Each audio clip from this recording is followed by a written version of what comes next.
Hey, howdy and happy day. I was at a gun show last week, all week in Las Vegas, Nevada. It's called the SHOT Show.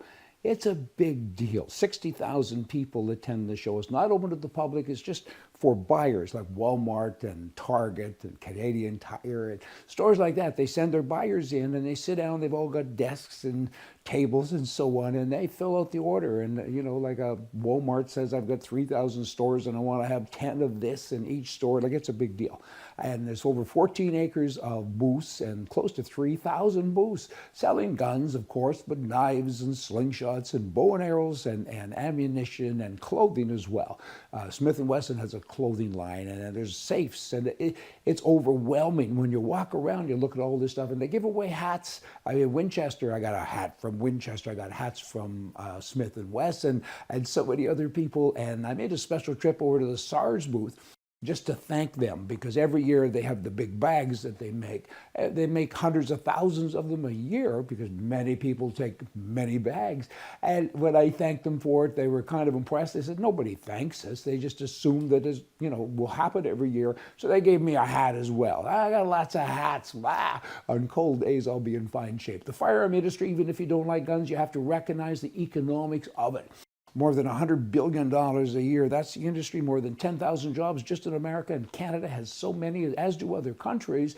And wow, 500,000 employees in America. That's directly involved. And then there's a spin-off. There's the hotels, the meals, the cabs, the Ubers, the Lyfts. I mean, everybody has pieces of this when you're in town. The Vegas thing, again, I mean, these guys and girls are going to shows and doing all kinds of things, so it's a huge business. It's staggering, really, when you look at the numbers. I mean, last year, 20 million or close to 20 million firearms sold. Some states, more than half of the buyers of new guns are women. I'm pleased to see that. There's so many booths about teaching women how to shoot, and they've got great dexterity too. By the way, I was at a gun range recently watching a bunch of law enforcement people shoot, and the women, they're exceptional shots. The men, the criminals are safe. Just saying. Now, I met the boss of Glock. Glock is an interesting gun. It started probably 40 some odd years ago. Gaston Glock was in his 50s when he started the firm, and the gun is incredible. I mean, it weighs a lot less than other guns. It has half of the parts of other guns. It's economically priced, like it's $400 or $500, depending, of course, on what you buy. It's a great gun. And Gaston died a year ago. And his wife now is the boss. And so I spent, quite a bit of time with her on 2 different days, 3 maybe. Meeting her again. We're having a meeting in Atlanta, in Georgia in April. Just an interesting gal. Now, she's 50 years junior to her husband. 50 years, wow. But it worked for her. And now she's in charge. Again, having spent some time with her, I kind of think she knows her stuff. I mean, it's pretty interesting. 65% of all handguns in the world are Glocks. I mean, this Glock man, he went to law enforcement and said, my gun doesn't jam. I've dropped it out the window, and I've thrown them out of moving cars and went up to a high rise and plunk, and it still works. And you guys have the old revolver thing, so why don't you buy my gun? And wow, what a marketer. It certainly has worked. It's a big deal. I have a Glock here. There's a Glock. And again, it's just a neat little gun, and I already checked. There's nothing in it. And to clean it, I mean, it's just, and look, just a couple of little pieces. No wonder it sells and sells so well, 65%. Law enforcement in some cities, they actually lease the gun instead of buying it. I don't know how that works, but that's a neat little program, don't you know? Now, Ed Berlew was with me. Here's a short video. He's the gun lawyer in Canada, and I did a selfie. Have a watch. Hey, everybody, I'm at the SHOT Show. Look at the gun lawyer here in Canada. How you doing? Beside me, Ed Berlew. Ed and I are here with 60 or 70,000 of our closest friends. SHOT Show 2025. I got to tell you, it is what's the play on words? It's a blast. It's an absolute blast. Absolute blast. This is where the Second Amendment lives. In America. And Canadians, pay attention to this, hey?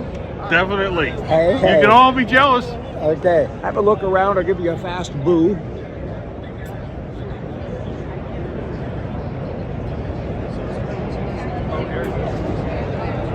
And let's say goodbye to everybody. Okay, we're going to have more fun.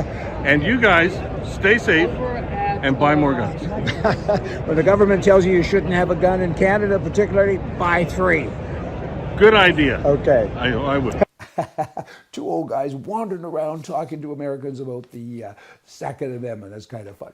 Now, lastly, I was staying at the Trump Hotel. I own some units there. It's a condo hotel. It's a fantastic place in Las Vegas. And of course, when the president comes to town, he or his family, they all stay there, and it's a nuisance because the roads close, blah, blah. And that morning, I'm a CCW guy, and it's a concealed carry weapon permit, and me and 50 other million Americans, blah. Anyway, I knew that he was coming, so in the morning I took my handgun from the hotel room and didn't carry it, and I went and I put it in the car. Good thing, because when I came back to the hotel, I had to go through the screening, and there's dogs and people, and again, kind of a big thing. I spoke to some law enforcement people there about there's a conspiracy theory. I'm not a big conspiracy theory guy, but I want to share with you anyway. New Year's Day, or maybe it was New Year's Eve, I think day, that guy came up in the Tesla car and he shot himself in the head. And that's what the news tells us. And the Tesla blew up, right? 7 or 8 people were injured and he died.